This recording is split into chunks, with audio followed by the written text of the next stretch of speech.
Alright, so today's agenda. I received the clutch from Exity.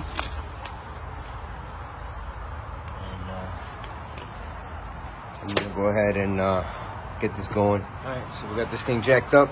Next step is let's get this starter out.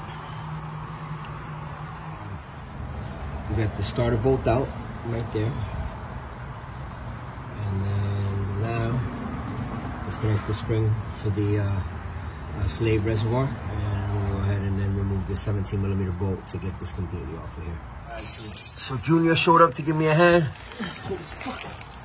So we're gonna go ahead and now, so we got the drive shaft out. So now we're gonna go ahead and remove this rear bolts for the transmission mount, which is weird because normally these are called transmission mounts, right? But I just looked at the service manual. The service manual literally called this the rear engine mount. So it's never really worked on a rusty car, rusty car. Not true. The Jeep was shit. Yeah, okay. True. Jeep was shit. Alright, so get this off.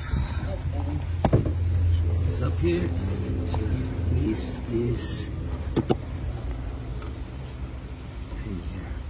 Alright, so we got the back two bolts off over there from the rear engine mount, as it's called in the service manual, and then now I'm taking out these, and these are halves, which is weird because I know that this is supposed to be metric, but yeah, for whatever reason these are 1/2-inch bolts and nuts.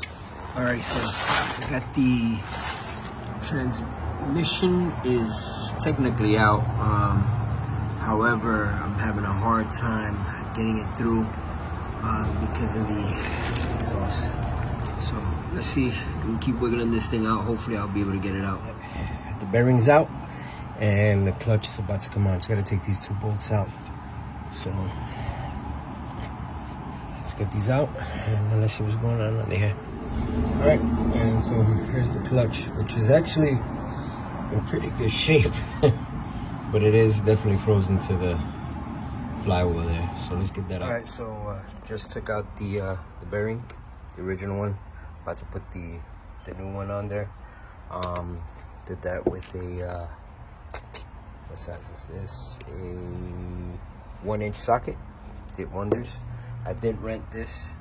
Just look at the two pressure plates are so different. However, some of the guys are basically saying that, yeah, this is cool. It's just a different style of pressure plate from the original one with the fingers. So that's my big concern right now. But they're saying it's the right one, man. I'm gonna have to wing it. Again, it's horrible because the original clutch was brand new. It was just rusted on there. So all right, so I got the new pressure plate in there. It's kind of a difficult angle to show you guys. Even on the zoom out, it's not really working out, but this is the new pressure plate. So we're going around and around. Here's the tool. So you gotta keep making sure that this tool is nice and loose, because otherwise this won't go in very well. All right, so we got the starter in already. And got the transmission in. So currently working on the slave. I got the drive shaft in already. Everything's connected. I'm hoping this is accurate. I'm currently installing the slave cylinder here. After that, I just gotta go all the way around and make sure all the bolts are tightened up, and that'll be pretty much it. So, alrighty. So, all the bolts are on. Everything's bolted out. Alrighty. So I've gone ahead and bolted this all up, and I'm gonna go ahead and seal this back down. How it goes.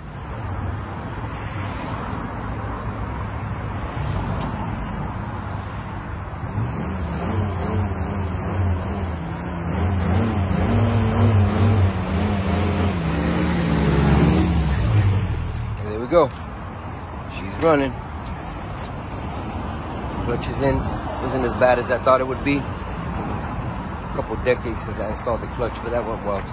So I gotta wait for my wife to come home so that we can go ahead and she can follow me on a maiden voyage just in case she breaks down. So yeah, stay tuned for more.